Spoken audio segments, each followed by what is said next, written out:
curva a sua cabeça, vamos só fazer uma oração breve. Eu quero só orar por você, para que o Senhor libere o seu coração como uma terra fértil para receber da palavra do Senhor. Espírito Santo, nós oramos para que essa noite possa ser uma noite liberada para o seu agir. Nós sabemos que o Senhor é Senhor nos céus e é Senhor na terra. O Senhor é Senhor de todas as coisas e por isso o Senhor tem a liberdade de tratar conforme a sua palavra cada ponto da nossa vida. Senhor, que se nessa noite o Senhor tiver que nos exortar em amor, que seja assim. Se o Senhor tiver que nos apontar um caminho, que assim seja. Mas que nessa noite nós possamos sair daqui recebendo aquilo que o Senhor decidiu nos entregar hoje. Nós estamos aqui para te louvar, para te engrandecer, para te adorar, para ouvir o Senhor, para obedecer às suas direções. Bem-aventurado não é só aquele que ouve, mas aquele que pratica aquilo que está ouvindo. E é por isso que nós queremos, Senhor, ser pessoas que praticam aquilo que o Senhor tem liberado sobre nós, em nome de Jesus. Queria pedir para você, primeiramente, não conversar, coisa à toa, se for edificante, pode falar, e te dar um último recado, que na verdade vai ser um lembrete todas as vezes que isso acontecer. O nosso culto é às 7h30. Eu quero te pedir para que você tenha essa prioridade no seu coração, porque nós não vamos mudar o horário. Por quê? Porque nós que temos que se adequar à programação. Eu sei que você pode ter vindo de uma correria, de não sei o quê, mas ninguém trabalha até 6, pelo menos a maioria, no dia de sábado. A maioria não. Se é o seu caso, tudo bem, você está perdoado. Mas se não é o seu caso, você é só enrolado. Então muda de vida, está tudo certo. É porque se nós marcamos um compromisso com uma pessoa, às vezes você trabalha aí no seu serviço secular, você marca com um cliente, você atrasa? Você tem um casamento, você atrasa? Porque se você atrasa com um cliente e você atrasa até num casamento, aí é um problema de caráter, você tem que mudar de vida. Mas se você é um cara que honra seus compromissos lá fora, mas não consegue chegar a tempo aqui do culto, você está com uma falhazinha. Você precisa mudar de vida em relação às coisas de Deus e dar prioridade, amém? Eu falo isso porque um dia também eu já fui bagunçado com as minhas coisas e eu mudei de vida. Então glória a Deus por isso. E eu falo isso em amor. Eu sei que você não é obrigado a receber essa exortação de mim, mas eu falo isso para o seu crescimento, porque nós estamos aqui, nós iniciamos o louvor, nós temos um momento de oração, um momento de adoração. Eu sei que tudo é para o Senhor, mas para que se atrasar dizendo que você também está aqui para entregar algo ao Senhor? Não é para você, mas se você também está aqui para entregar algo ao Senhor, venha no horário. Amém? Glória a Deus. Sei que você recebe isso como filho, que encontra exortação nessas palavras. E se não recebe, aí você tem que virar filho. Nós vamos abrir agora num texto para a gente ler. O Senhor tem falado muito comigo. Eu vou ser breve, vou gastar no máximo 2 horas. Dia de sábado, você chega atrasado, quer que eu termine no horário. E é o seguinte, nós vamos abrir um texto que nós vamos ler, em Efésios 5:3. Só que antes de você ler aí, eu quero que você abra no seu celular, também vai ser projetado no telão. Mas antes de você ler, Deus tem me despertado. Por favor, pode apagar essa última luz de trás aí? Quem estiver mais próximo à luz. O Senhor tem me despertado a respeito de uma palavra que está em ebulição no meu coração. É lógico que é uma palavra muito conhecida entre nós, mas a palavra é avivamento. Nós precisamos sempre lembrar que o avivamento ele faz parte das épocas e eras em que a igreja passa. Nós não vemos avivamento todo dia, mas existem momentos em que o Senhor está trabalhando no coração da sua igreja a respeito daquilo que Ele quer fazer na terra. E eu tenho sentido uma sensibilidade muito grande para falar desse tema, algo que eu não abordo nas minhas reuniões de discipulado, algo que eu não abordo geralmente nos nossos cultos, porque não é um tema qualquer. Eu não posso ficar aqui liberando coisas que não vêm da parte de Deus. Então eu preciso realmente, esses dias eu estava ouvindo o pastor Luciano Subirá, e ele falou que um dia ele estava, só abrindo esse parênteses, ele estava ali conversando com os irmãos, enquanto ele não pregava, e ele pegou e sentiu uma percepção no coração de que Deus queria mudar a palavra. E em 2 minutos ele anotou o esboço, rapidinho.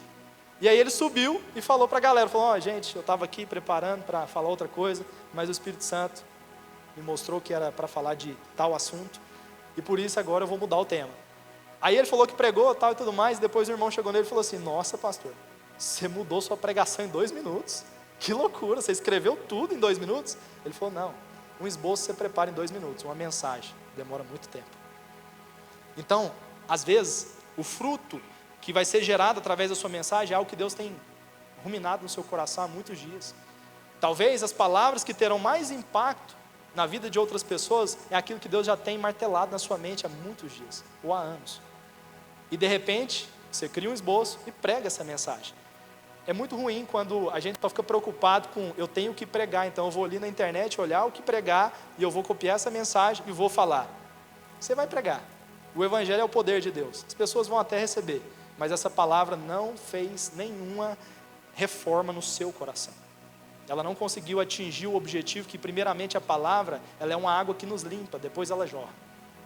Primeiro você recebe para você, depois você libera sobre as pessoas.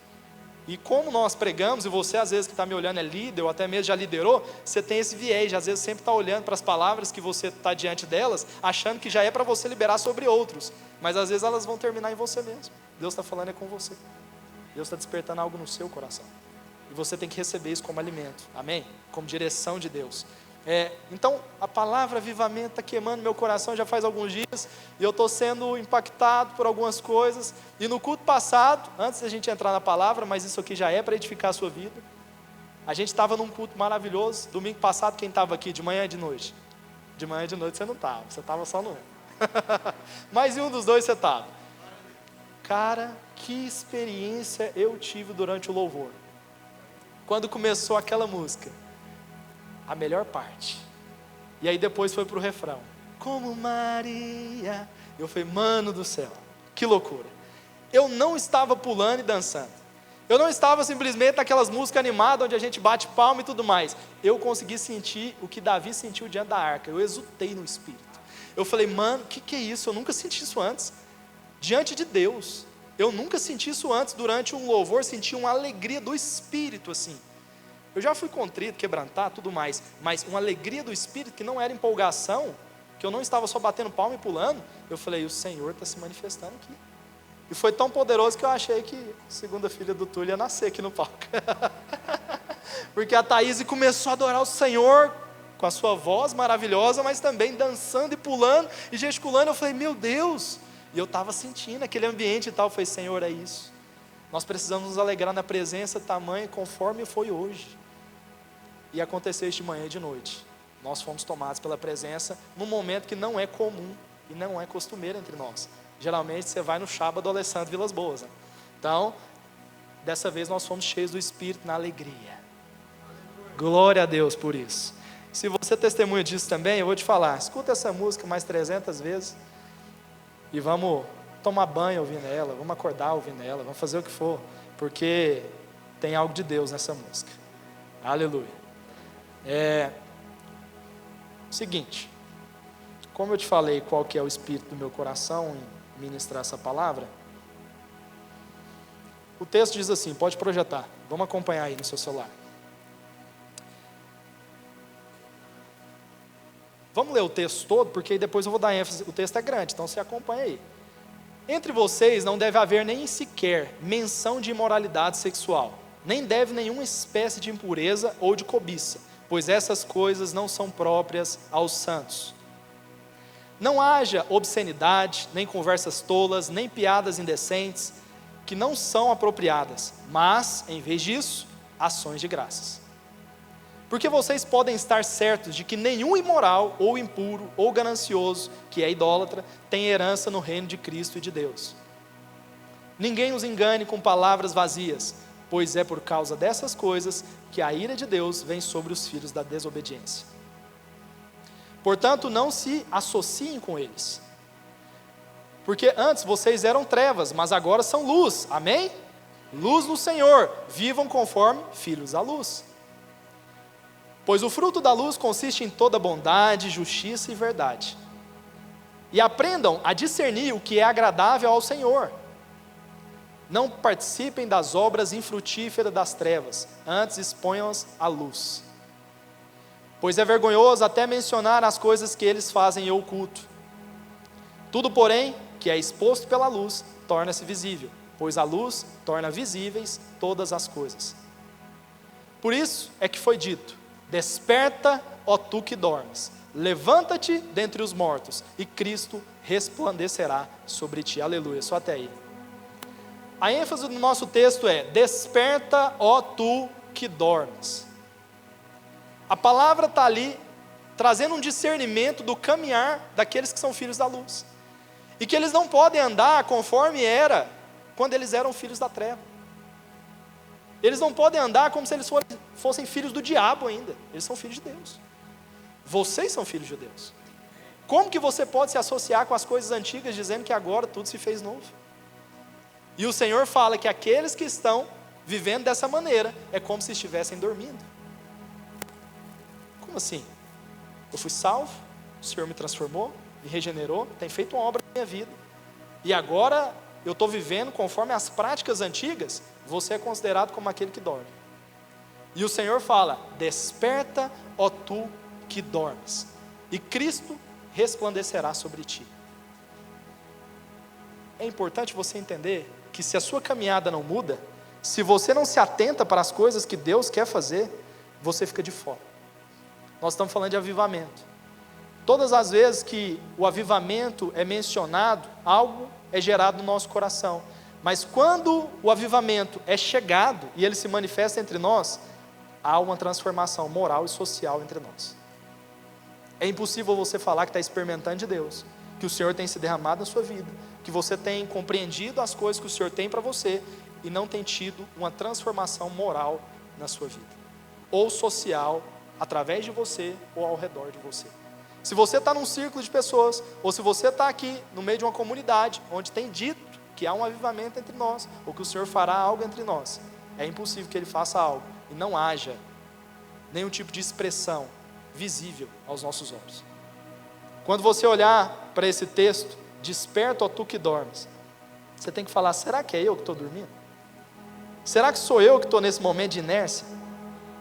Olha para você ver, eu trouxe até o significado no original, não porque eu sou do hebraico ou do grego, igual os estudiosos da nossa igreja, mas eu admiro, só não sou, mas admiro.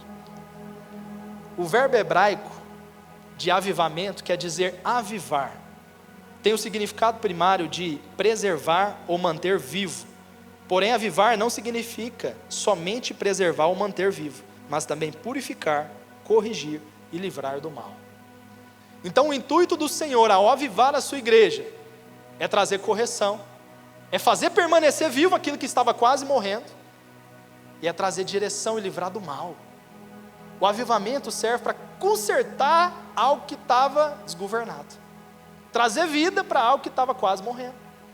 Sabe o que é avivamento? Para te definir muito bem, é chuva sobre uma terra seca, que não pode dar fruto, que não pode florescer nada. É quando Deus vê a sua igreja seca, quase morta, sem vida, e Ele derrama chuva sobre ela. Sabendo que o Senhor derramará chuva, o que o semeador faz? E esse semeador, no caso, não é você, é o próprio Jesus, é o próprio Espírito Santo. Ele começa a lançar sementes sobre essa terra, mesmo que ela esteja seca. Ele começa a arar essa terra.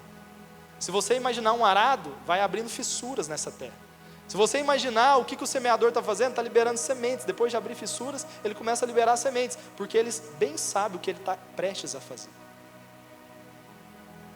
A igreja é como essa terra seca que está necessitando de chuva. Se você acha que nós estamos ainda, ou se nós já chegamos nessa época de chuva, você está muito enganado. O dia que você perceber que o avivamento começou, você não vai conseguir nem trabalhar direito. Não é normal, não é um culto que você sente um arrepio. Não é uma palavra que você sai daqui emocionado. Não é coisinhas à toa que você começa a perceber no seu GR ou algo assim que você vive de forma cotidiana. Avivamento é algo inexplicável. Quando você lê nos livros, você fala: meu Deus, será que isso aqui será nos meus dias? Quando você ouve as profecias, você fala: se isso acontecer nos meus dias, meu Deus do céu, será que eu vou conseguir estar participando desse mover? Será que eu estou apto para participar de algo tão poderoso? A gente não vive na vida ordinária avivamento todo dia. É algo muito especial da parte de Deus. As chuvas, ela tem o seu tempo. Ela vai cair na hora certa. Ela é determinada por Deus. Porém, nós devemos clamar para que ela venha. Não é porque não está chovendo que nós devemos ficar de forma apática. como se não houvesse o dia que a chuva cairá sobre nós. Assim como no dia de Pentecostes, houve um dia em que o Senhor deu uma direção. Ele falou: olha, vocês vão ficar lá, até que do alto sejais revestidos de poder. Então esse até você vai clamar, você vai pedir e você vai esperar com esperança aquilo que eu estou prometendo. Porque promessa de Deus e realidade é a mesma coisa, né? Essa palavra você já está cansado de ouvir. Então você tem que até memorizar. A palavra de Deus, quando ela promete algo, quando o Senhor libera algo sobre a sua igreja, é como se fosse um fato que já é verdadeiro sobre nós. Você não precisa ficar falando, será? Não, você só tem que esperar para quando acontecer, você estar preparado. Você não precisa ficar se perguntando, será que vai acontecer? Vai acontecer. Agora, quando, não é discernido por você, é discernido pelo Senhor. Sabendo desse aspecto, e que nós precisamos nos colocar na posição, nós sabemos que quando Deus começa a falar conosco, presta atenção aqui agora, você que está aí no fundão, se liga, tem hora que o Senhor nos desperta. Já colocou o despertador do lado da sua cama, do seu celular?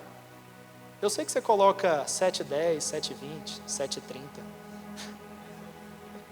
E parece que você acha que 10 minutos vai mudar a sua vida, né? E você vai colocando o despertador. Só que eu vou te falar uma coisa, por que você coloca 7h10, 7h20, 7h30? É porque o despertador vai tocar 7h10, mas ele não tem o poder de te levantar da cama. É uma decisão sua. Ele só te alerta que chegou a hora que estava marcada. Existem horas que o Senhor começa a despertar o seu povo e a sua igreja para algo que vai acontecer. E Ele começa a falar, e Ele usa os seus atalaias para subir nos altos montes, e começarem a profetizar, a declarar aquilo que o Senhor fará. Isso é um despertar a igreja. É um sinal de que chegou a hora para algo acontecer entre nós. Porém, isso não tem o poder de mudar as suas ações e atitudes. Não tem o poder de te levantar e te fazer ir para a ação. Só tem o poder de te alertar de que algo está por vir. Então o despertar de Deus, quando a palavra aqui em Efésios diz, desperta, ó tu que dormes, é tipo assim, você está ligado, beleza, mas agora levantar e tomar uma ação prática, é decisão sua. Deus não vai fazer isso por você. O Senhor pode até estar gerando fome no seu coração, mas levantar e comer, parte de você. Você está sentindo a fome, mas você não levanta e não come. É uma decisão. Há um despertar de Deus para algo que o Senhor quer derramar entre nós, é verdade. Mas poucos têm tomado a decisão de se levantar. Você está esperando tocar o das 7h20. O das 7h10 ainda não teve o poder de te levantar. Você está esperando o das 7h30, porque o das 7h10 você ainda não teve a decisão de levantar. E você é como essa pessoa preguiçosa, que não tem compromisso com aquilo que você decidiu viver na sua vida. Infelizmente, é uma prática do ser humano não se atentar até que a coisa seja tão urgente que não tem outra saída. Vai ter que vir algo tão estrondoso para que você consiga entender o que Deus quer fazer entre nós. Existem pessoas clamando há muitos anos. Existem pessoas que mesmo despertadas não começaram a orar por aquilo que Deus vai fazer. Quando eu lembro de homens que prevaleceram em oração durante tanto tempo, mesmo Deus liberando palavras bem antes daquilo acontecer, igual o caso de Evan Roberts e o país de Gales, e o avivamento que culminou na salvação de 100 mil homens em 9 meses. Mas que não começou em Evan Roberts, começou em um pastor presbiteriano, que percebeu que aquela igreja estava tão preocupada com a palavra, com o ensino, que era algo bom, e Deus não queria que eles deixassem de fazer, porém eles negligenciavam a manifestação do Espírito Santo. Eles não davam ênfase na liberdade do Espírito Santo em agir na sua igreja. Eu fico lembrando daquela história de Paulo, quando ele chega numa igreja e fala, vocês são convertidos? Somos uma igreja, né? Nós estamos aqui juntos. Pois é, vocês receberam o Espírito Santo? Que isso? Eles não tinham recebido o Espírito Santo e eram igreja. Não tinham sido batizados no Espírito, não tinham recebido as primícias de Deus, e eles eram igreja.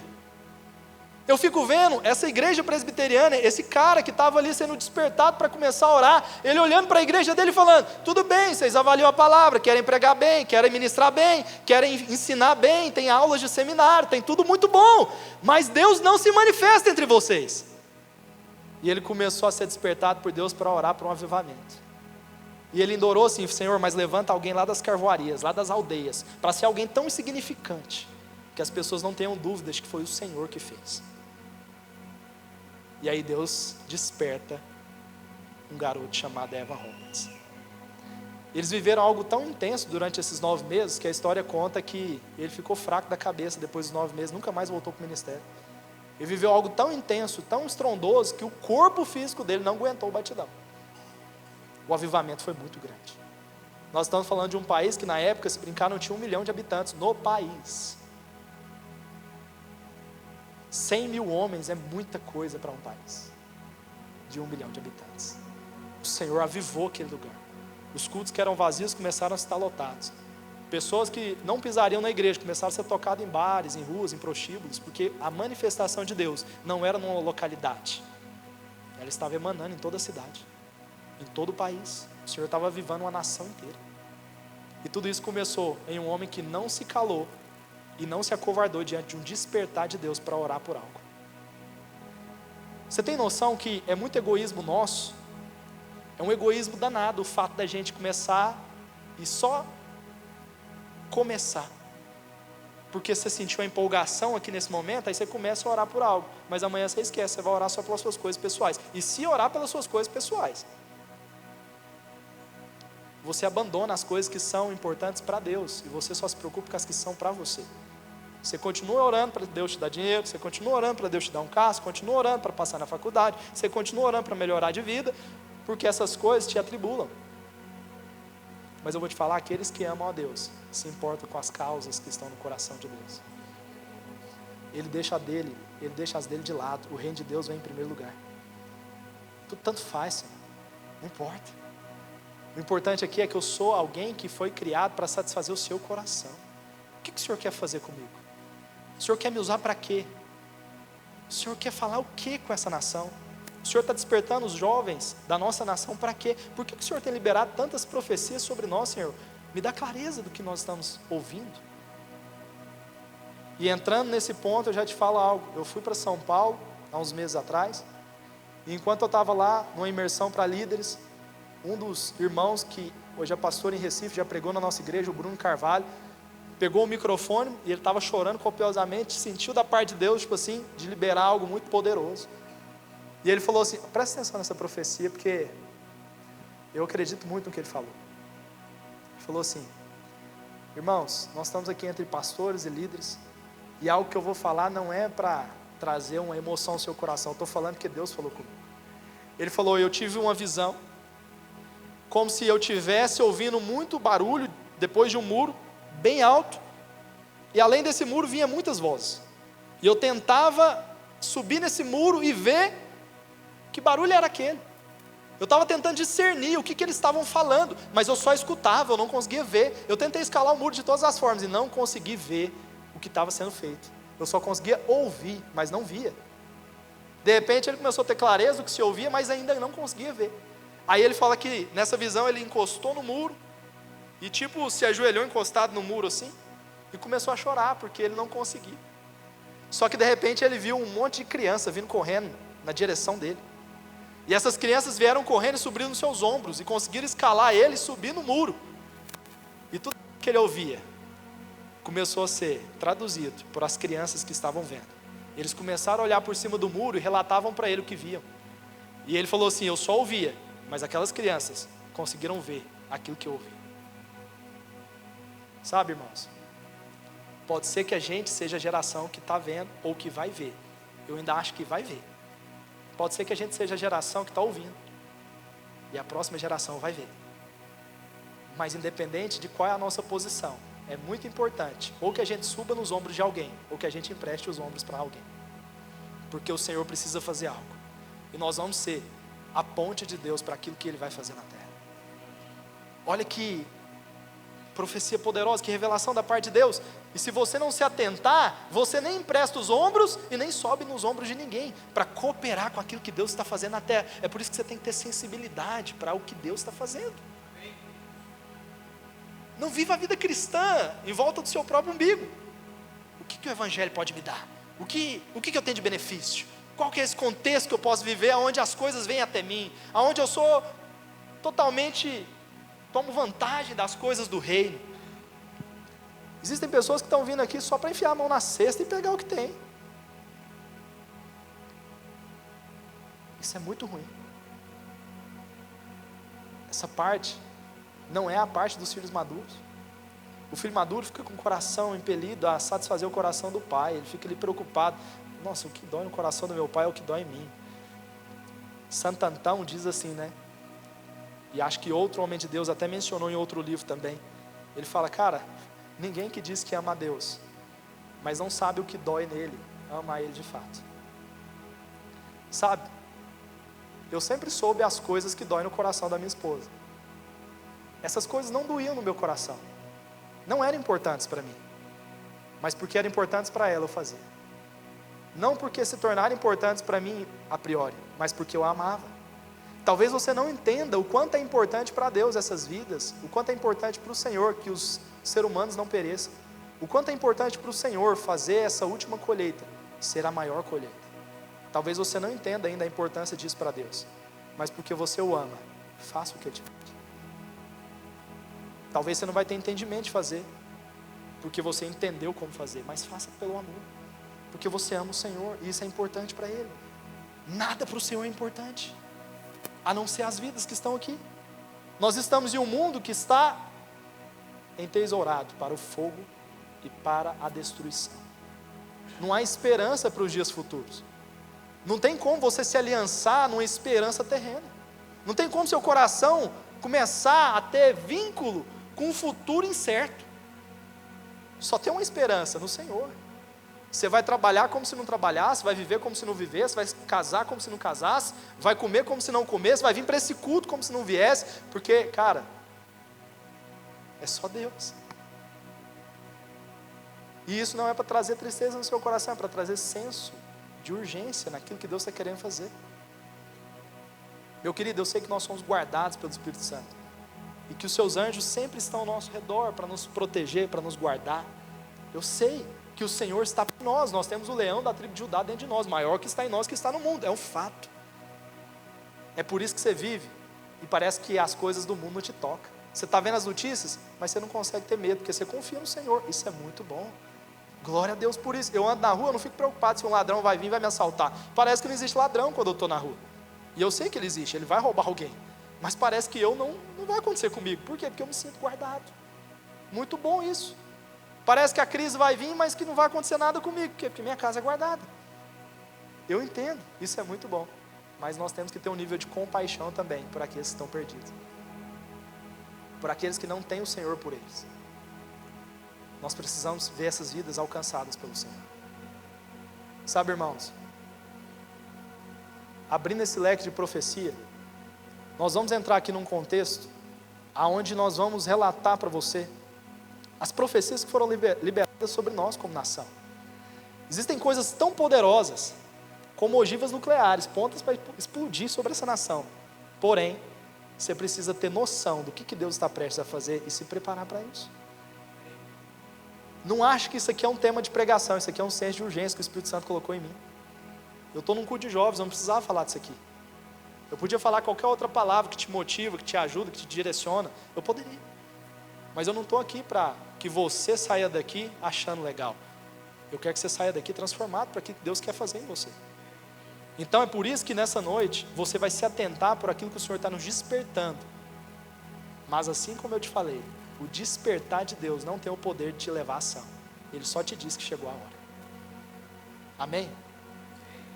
A banda vai até subir, olha o tanto que vai ser rápido. Porque aqui é nessa noite, e nunca vai ser o foco nas pessoas que estão aqui em cima. Sempre vai ser no Senhor e no que Deus quer fazer. Porque o Espírito Santo, a partir do momento que a gente começar a ministrar o que Deus colocou no nosso coração, eu quero que você abra o seu coração com o seu entendimento, para que Deus comece a ministrar em você o que tem a ver isso aqui com a minha vida. O que Deus quer falar comigo? Para que área que Deus está me despertando? Por que Deus está falando isso comigo? Por que essa coisa aqui que Ele falou agora começou a queimar no meu coração? Eu quero que você agora comece a abrir a sua mente para receber dessa palavra. São profecias muito poderosas. Coisas que foram liberadas sobre nós. Irmãos, eu vou te falar uma coisa. A palavra de Deus diz que o reino de Deus é semelhante a um pouco de fermento, que foi adicionado a uma massa, e logo levedou toda a massa. Se o Senhor inflama, através de um fermento, Ele consegue levedar toda a massa. O reino de Deus começa com coisas pequenas que rapidamente se tornam grandes. Avivamentos não começam quando você vê um alarde gigantesco. Eles começam quando uma pequena comunidade, quando uma pessoa, quando um grupinho de metodista, quando um outro grupinho começa a fazer, quando outros decidem se vender como escravos para pregar numa nação. É assim que começam os avivamentos de Deus. Pequenas faíscas que terminam no incêndio. Nós temos o reflexo da vida de um homem consagrado a Deus em meio a uma geração tão corrupta como Daniel. Daniel foi vendido como escravo, um eunuco que era para servir diante do rei, junto com outros 3 amigos. Foi vendido para a nação que era o império mais poderoso da terra e o povo mais promíscuo que existia. Viveu em meio a uma nação que adorava outros deuses. E ele foi vendido para uma época dessa, para que ele pudesse ser um remanescente, uma voz de Deus no meio de um tempo de tanta dificuldade. Daniel se posicionou.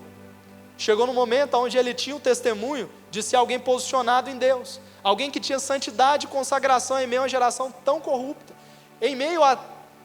O Senhor nos mostra isso como a igreja e o mundo. Ele foi tirado de Jerusalém, levado cativo para a Babilônia. É como se você saísse da igreja e fosse viver sua vida lá no mundo secular. Quando começa o seu dia a dia, na segunda-feira, é que o bicho pega. Aí nessa hora você tem que lembrar que você é Daniel, que Deus te colocou lá para se posicionar, para ser homem de Deus, para não deixar essas coisas tomar o seu coração. E aí Daniel na mesa do rei, das pessoas influentes, do banquete celestial, que para eles eram os deuses, né? Os caras mais poderosos da terra. Imagina para Daniel, o rei Nabucodonosor falando para ele, come daqui, dessa comida, esse banquete é para vocês. E ele falou, não, beleza, estou tranquilo, sem fome. Fala que Daniel recusou as iguarias do rei. Fala que Daniel se recusou a se deleitar com aquilo que deleitava o rei. Mas por que Daniel não comeu? Era só a comida. Não, aquele rei era idólatra. E todos aqueles que estavam sentados à mesa eram idólatras. E aquelas comidas eram consagradas a outros deuses. E Daniel, porque era um homem de Deus, sabia que nas escrituras ele não poderia comer comida consagrada a outros deuses. E ele se posicionou e falou, ainda que traga deleite para a minha carne, eu não vou usufruir dessas coisas, porque não agrada o meu Deus. Anos depois, com o rei Dário, o homem se posiciona em meio a um decreto, onde as pessoas, porque ele dava também um testemunho moral diante da sociedade, lembra que alguns que eram da comissão do rei, falaram, nós não conseguimos achar nada contra Daniel, o que nós vamos fazer para esse cara ser aniquilado? Eles tinham inveja, eles tinham medo, eles tinham receio de que Daniel fosse alguém muito querido pelo rei, e ele era. Presta atenção. Houve um decreto, aonde qualquer homem que adorasse outro Deus, a não ser o próprio rei, poderia ser condenado a ser jogado na cova dos leões. Daniel, como era alguém íntegro, não podia ser pego em nenhuma outra coisa, a não ser essa área, onde ele não deixaria de adorar o seu Deus.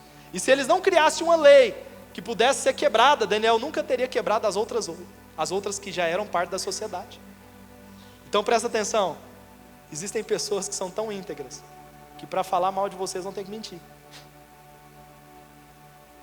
As pessoas que vivem nessa integridade, você fica olhando assim e fala, cara, a palavra de Deus não menciona pecado de Daniel, não menciona nenhum tipo de escândalo durante a sua vida. O cara viveu uma vida ilibada, testemunho diante da sociedade, diante de Deus.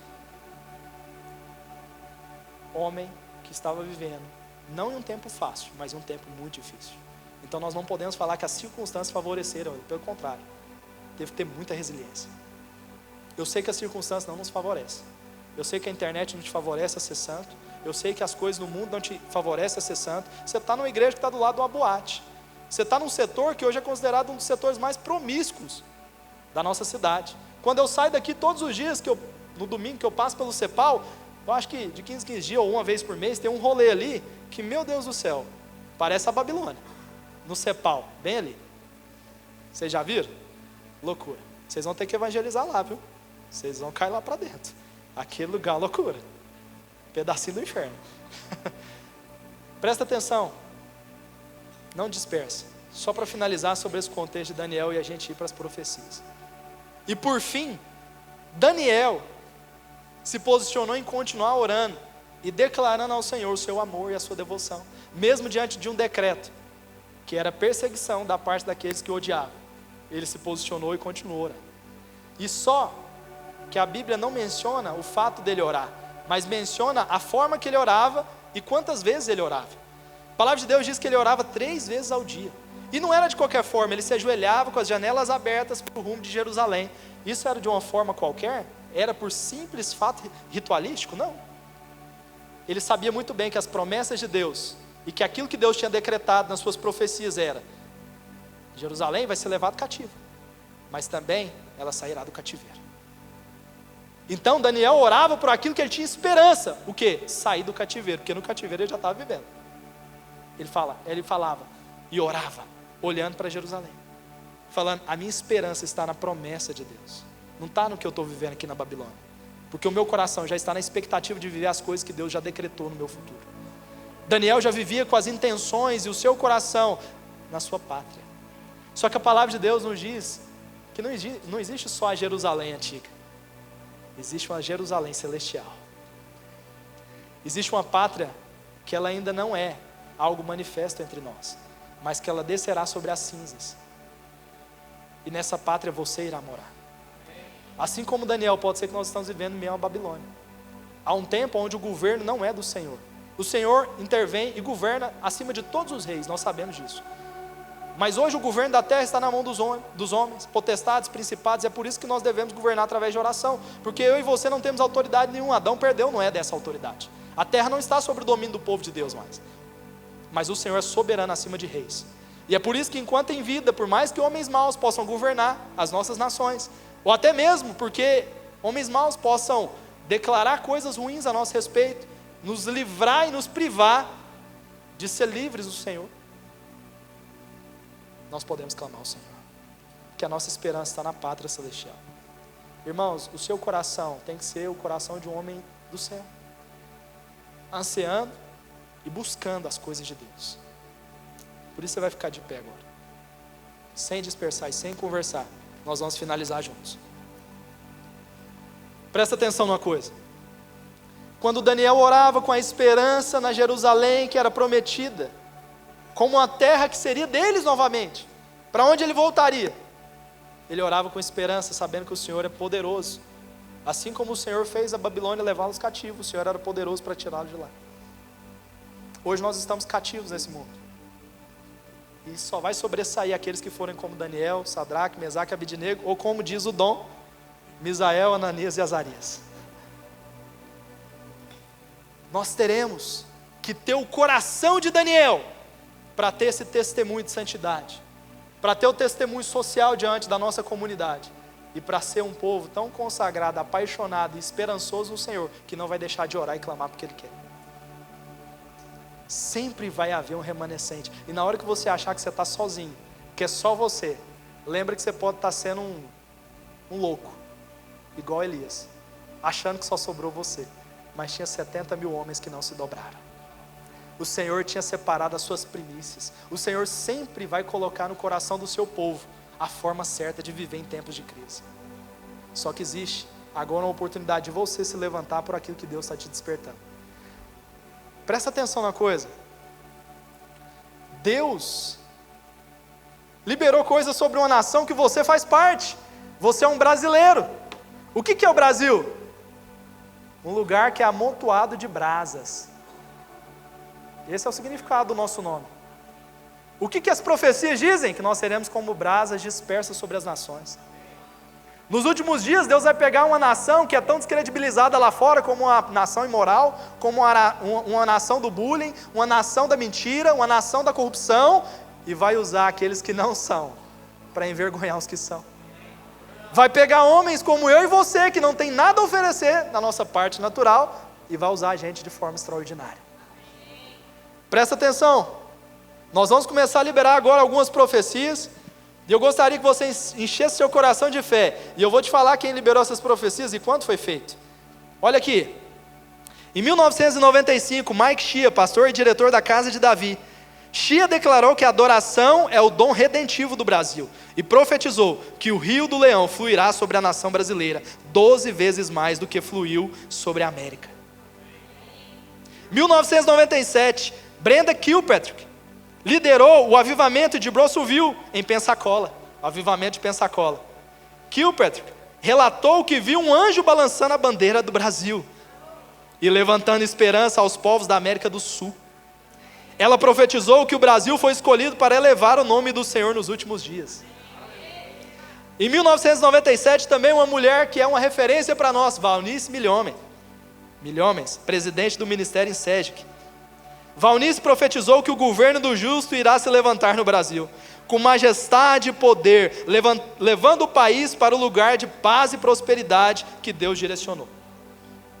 Em 1989, John Walker, um missionário que até mesmo atuou muitos anos aqui no Brasil, praticamente a vida toda, Walker profetizou que o Brasil lançará jovens para grande avivamento, e a igreja brasileira levará vida aos que estão espiritualmente mortos.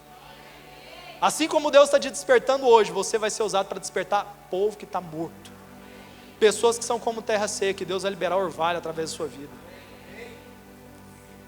Em 1999, Bob Jones, profeta americano, disse assim: Jones viu um movimento de jovens que saía do Brasil e corria por todas as nações, levando um fogo de avivamento. Em 2005, Martin Scott, profeta americano, Scott declarou assim: o Brasil terá uma campanha de profetas que levará luz para as nações, e que na perspectiva de um avivamento para as nações, 1000 profetas ativos e fiéis seriam levantados para equipar o corpo de Cristo para estações vindouras. Em 2006, Danny Silk, membro da liderança da Bethel Church, Silk profetizou que Jesus desceria no Brasil, de onde surgiriam jovens para as nações com um fluir de justiça e revolução, de cura e milagres. Em 2006, Andrew MacDonald, pastor americano, o pastor profetizou que o Brasil será líder do avivamento que irá pela Europa até chegar em Jerusalém. 2015, Cindy Jacobs, profetisa americana, disse assim: em um culto na Igreja Batista da Lagoinha, ela profetizou e disse assim, que Deus irá trazer avivamento de santidade sobre o Brasil, que irá derrubar o espírito de corrupção e irá levantar libertadores para as nações. Em 2018, Rick Joyner declarou que havia jovens que sairiam do Brasil para começar a incendiar a Europa como raposas. Essas profecias nos dão temor e expectativa ao mesmo tempo. Nos traz temor por saber que pode ser nos nossos dias, pode ser hoje, pode ser amanhã, pode começar no ano que vem. Mas também nos traz muita expectativa porque Deus falou. E se o Senhor é o Espírito que apossou dessas pessoas e trouxe essas profecias à tona, então se cumprirá. Existem muitos momentos em que a Bíblia relata homens que profetizaram coisas que não eram da parte de Deus. E o Senhor falou: como ficará o meu nome? Havendo homens que profetizam coisas que não se cumprirão, eles zombarão de mim, porque eu sou um Deus que fala e não cumpre. Mas havendo Deus dito, é certo que se cumprirá. Nós não precisamos preocupar se isso é de Deus ou se não é. Nós precisamos nos preparar, porque algo será feito entre nós. Independente de inúmeras profecias que nós podemos liberar nesse púlpito, algo está sendo liberado da parte de Deus sobre os céus, e Ele descerá sobre a terra. Irmãos, presta atenção numa coisa. Nós vamos orar logo em seguida. Na geração passada, os nossos pais espirituais oraram muito mais do que nós. Eles até relatam que a nossa geração quase não ora. Os homens de Deus que você lê nos livros, oravam horas e horas. Liam a palavra, liam livros, pregavam. Eles tinham culto todos os dias, 3 vezes ao dia. No próprio avivamento da Rua Azusa, fala que Deus, quando começou a tomar William Seymour, e que o avivamento começou, ele pregava 7 dias na semana, e 3 vezes ao dia, e não se cansava. Homens que foram tão cheios do Espírito Santo, que o seu corpo não sentiu o baque, a sua mente estava tudo certo, eles se renovavam no Senhor, porque o Espírito Santo estava ali. Sabe o que eu quero te dizer uma coisa? Se você viver na vida do Espírito, Se você vier viver a vida cristã na força do Espírito Santo, suas forças serão renovadas. O Espírito Santo não deixará você se cansar. Você que espera no Senhor, não vai se cansar, não vai se fadigar. Mateus, mas eu estudo, trabalho, ainda venho para a igreja, ainda tenho área na igreja, tem um monte de coisa. Está tudo bem, você não vai se cansar. Se o Espírito Santo for a força que te mantém de pé, você não vai se cansar. Se a sua esperança estiver no Senhor, você não vai se cansar. Se Deus te mandou fazer isso que você está fazendo, você não vai se cansar. Nós estamos numa geração onde nós temos muitos afazeres, eu sei, mas nada importa. Tudo é secundário. O reino de Deus vem em primeiro lugar. O dia que você pensar em dar prioridade para alguma coisa, dá prioridade para o reino de Deus. Dá prioridade para o reino de Deus, porque há uma promessa. Se você priorizar o reino de Deus, as demais coisas serão acrescentadas não por você, mas por Ele. Acrescentar fala de te dar aquilo que você não tinha, de prover aquilo que faz falta no seu coração. É Deus quem te dará. Coloca o reino de Deus em primeiro lugar. Como homem de Deus que ouve, como uma mulher de Deus que ouve as profecias que estão sendo liberadas sobre nós, que talvez faz parte da geração que verá essas profecias se cumprirem. Eu quero te falar hoje, nessa noite, decida a ouvir o despertador, mas se levantar. Não espere o despertador das 7h20. Está tocando agora. Não seja preguiçoso. Levante para orar. Marca tempo com Deus. Faz listinha de oração. Busca o Senhor, mesmo quando a sua carne não quer, e ela não vai querer. Você não quer orar agora. Você não vai querer orar na sua cama, na sua casa. Você não vai querer orar depois de sair do seu trabalho. Você não vai querer, mas você precisa. Deus precisa levantar homens que vão clamar por aquilo que Ele quer fazer. Deus precisa do seu coração estar aliançado com o coração dEle. É por isso, meu irmão, que você vai fazer o que você tem que fazer, não é porque você está sentindo de fazer. Se Deus está falando algo com você, seja obediente. O Dom faz o que quer, olha lá, foi lá no Vitor abraçar. Mas nós não somos como crianças mais. Nós fazemos o que tem que ser feito. Você levanta e vai trabalhar porque você tem responsabilidade. Você estuda na hora que você poderia estar vendo Netflix, porque você tem um objetivo. Mas agora que nós estamos falando o que Deus quer fazer na terra, eu estou te apontando um futuro. Talvez você orava como quem não sabia daquilo que Deus está prestes a fazer, mas agora você sabe.